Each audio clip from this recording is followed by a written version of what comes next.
ಎಲ್ರಿಗೂ ನಮಸ್ಕಾರ. ಆತ್ಮೀಯರೇ, ಮತ್ತೊಂದು ವಿಚಾರದೊಂದಿಗೆ ಇಂದು ತಮ್ಮ ಮುಂದೆ ಬಂದಿದ್ದೀನಿ.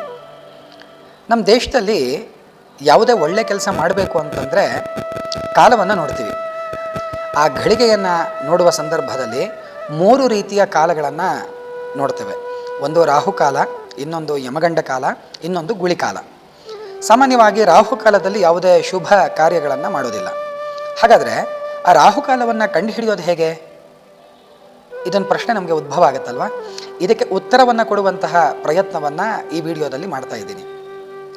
ನನ್ನ ತಂದೆಗೆ ಅವರು ಚಿಕ್ಕವರಲ್ಲಿದ್ದಾಗ ಹೇಳ್ಕೊಟ್ಟಿದ್ದಂತೆ, ಇದು ನಿಜವಾಗ್ಲೂ ಸರ್ವಜ್ಞ ಮಹಾಕವಿ ಬರೆದಿದ್ದನೋ ಇಲ್ವೋ ಗೊತ್ತಿಲ್ಲ, ಆದರೆ ಆ ಸಾಲಿನಲ್ಲಿ ಆ ಮಹಾಕವಿಯ ಹೆಸರು ಬರುತ್ತೆ.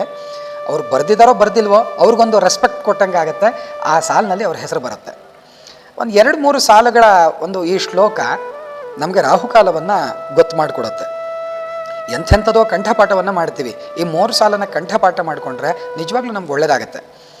ಮೊಬೈಲ್ ಇಲ್ಲ, ಅಥವಾ ಪಂಚಾಂಗ ಇಲ್ಲ, ಕ್ಯಾಲೆಂಡರ್ ಇಲ್ಲ, ಯಾವ ವ್ಯವಸ್ಥೆ ಇಲ್ಲದೆ ಇದ್ದರೂ ಕೂಡ ಈ ರಾಹುಕಾಲವನ್ನು ಹೇಗೆ ಕಂಡುಹಿಡಿಬಹುದು ಅಂತಂದರೆ 7-1-6-4 ಮೇಲೈದು 3-2 ಅದರದರ ಅರ್ಧ ಅದಕ್ಕೆ 6 ಕೂಡ ಅದೇ ರಾಹುಕಾಲ ಸರ್ವಜ್ಞ. ಈ ಸಾಲಿಗೆ ವಿವರಣೆ ಬೇಕಲ್ವಾ? ಅದನ್ನು ಈಗ ನೋಡ್ತಾ ಹೋಗೋಣ. ಮತ್ತೊಮ್ಮೆ ಆ ಸಾಲುಗಳನ್ನು ಹೇಳ್ತಾ ಇದ್ದೀನಿ. 7-1-6-4 ಮೇಲೈದು 3-2 ಅದರದರ ಅರ್ಧ ಅದಕ್ಕೆ 6 ಕೂಡ ಅದೇ ರಾಹುಕಾಲ ಸರ್ವಜ್ಞ. ಪ್ರಾರಂಭದಲ್ಲಿ ಮೊದಲ ಸಾಲನ್ನು ನೋಡಿ. ಕೆಂಪು ಶಾಹಿಯಲ್ಲಿ ಇರುವಂಥದ್ದು ದಿನದ ಹೆಸರುಗಳು, ವಾರದಲ್ಲಿ ಬರುವ 7 ದಿನಗಳ ಹೆಸರು. ಎಲ್ಲಿಂದ ಶುರುವಾಗುತ್ತೆ ಅಂದರೆ ಭಾನುವಾರದಿಂದ ಶುರು ಮಾಡಬೇಕು. ಭಾನುವಾರ, ಸೋಮವಾರ, ಮಂಗಳವಾರ, ಬುಧವಾರ, ಗುರುವಾರ, ಶುಕ್ರವಾರ, ಶನಿವಾರ. 2ನೇ ಸಾಲಿನಲ್ಲಿ ಈ ಶ್ಲೋಕದಲ್ಲಿ ಅಥವಾ ಈ ಸಾಲುಗಳಲ್ಲಿ ಬರ್ತಕ್ಕಂತಹ ಅಂಕಿಗಳನ್ನು ಹಾಕಿದೆ. 7, 1, 6, 4, 5, 3, 2. ಅಲ್ಲಿ ಮೇಲೈದು 3-2 ಅಂತ ಬರುತ್ತೆ. ಆ ಮೇಲೈದು ಅನ್ನೋದು ಹೇಳೋದಕ್ಕೂ ಒಂದು ಗ್ರಿಪ್ ಸಿಗಲಿ ಅಂತ ಹೇಳಿರೋದಷ್ಟೇ. ಹಾಗಾಗಿ ಆ 2ನೇ ಸಾಲಿನಲ್ಲಿ ಸಂಖ್ಯೆಗಳನ್ನು ಹಾಕೊಂಡಿದೆ. 3ನೇ ಸಾಲು ಏನು ಹೇಳ್ತಾ ಇದೆ ಅಂತಂದರೆ ಆ ಸಂಖ್ಯೆಯ ಅರ್ಧ, ಅದರದರ ಅರ್ಧ. 7ರ ಅರ್ಧ 3/2, 1ರ ಅರ್ಧ ಅರ್ಧ, 6ರ ಅರ್ಧ 3, 4ರ ಅರ್ಧ 2, 5ರ ಅರ್ಧ 2/2, 3ರ ಅರ್ಧ 1/2, 2ರ ಅರ್ಧ 1.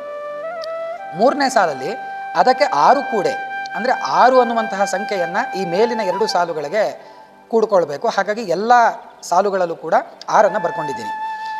ಕಡೆಯದಾಗಿ ಅದೇ ರಾಹುಕಾಲ ಸರ್ವಜ್ಞ. 7 + 3/2 + 6 16/2, 1 + ಅರ್ಧ + 6 7/2, 6 + 3 + 6 15, 4 + 2 + 6 12, 5 + 2/2 + 6 13/2, 3 + 1/2 + 6 10/2, 2 + 1 + 6 9. ಈ 16/2 7/2 15 ಇದೆಲ್ಲ ಬಂದಿದೆಯಲ್ಲ, ಇದೇ ರಾಹುಕಾಲದ ಸಮಯ. ಇದು ಯಾವ ರೀತಿಯಲ್ಲಿದೆ ಅಂದರೆ, ನಾವು ಗಡಿಯಾರದಲ್ಲಿ 2 ರೀತಿಯಲ್ಲಿ ನೋಡ್ತೀವಿ. 12 ಗಂಟೆಯ ಒಂದು ಲೆಕ್ಕಾಚಾರ, 24 ಗಂಟೆಯ ಒಂದು ಲೆಕ್ಕಾಚಾರ. ನಮಗೆ ಉತ್ತರ ಸಿಕ್ಕಿರುವಂಥದ್ದು 24 ಗಂಟೆಯ ಲೆಕ್ಕಾಚಾರದಲ್ಲಿ ರಾಹುಕಾಲದ ಅವಧಿ 1.5 ಗಂಟೆ. ಹಾಗಾದರೆ 24 ಗಂಟೆಯ ಅವಧಿಯಲ್ಲಿ 16.5 ಗಂಟೆ ಅಂದರೆ ಅದು 4.5 ಗಂಟೆ. 4.5ರಿಂದ 6 ರಾಹುಕಾಲ, ಅಂದರೆ ಭಾನುವಾರ 4.5ರಿಂದ 6 ರಾಹುಕಾಲ ಸಂಜೆ. ಸೋಮವಾರ ಬೆಳಗ್ಗೆ 7.5ರಿಂದ 9, ಮಂಗಳವಾರ ಸಂಜೆ 3ರಿಂದ 4.5, ಬುಧವಾರ ಮಧ್ಯಾಹ್ನ 12ರಿಂದ 1.5, ಗುರುವಾರ ಮಧ್ಯಾಹ್ನ 1.5ರಿಂದ 3, ಶುಕ್ರವಾರ ಬೆಳಗ್ಗೆ 10.5ರಿಂದ 12, ಶನಿವಾರ 9ರಿಂದ 10.5. ಪ್ರಾಯಶಃ ರಾಹುಕಾಲವನ್ನು ಯಾವ ರೀತಿಯಲ್ಲಿ ಲೆಕ್ಕ ಮಾಡ್ತಾರೆ ಅನ್ನೋದು ತಮಗೆ ಅರ್ಥವಾಯಿತು ಅಂತ ಅಂದ್ಕೊಳ್ತೀನಿ. ನಿಜಕ್ಕೂ ಭಾರತೀಯರ ಕಾಲಜ್ಞಾನ ಅಪರಿಮಿತ ಅನ್ನೋದು ಇದರಿಂದ ಸಾಬೀತಾಗತ್ತಲ್ವಾ?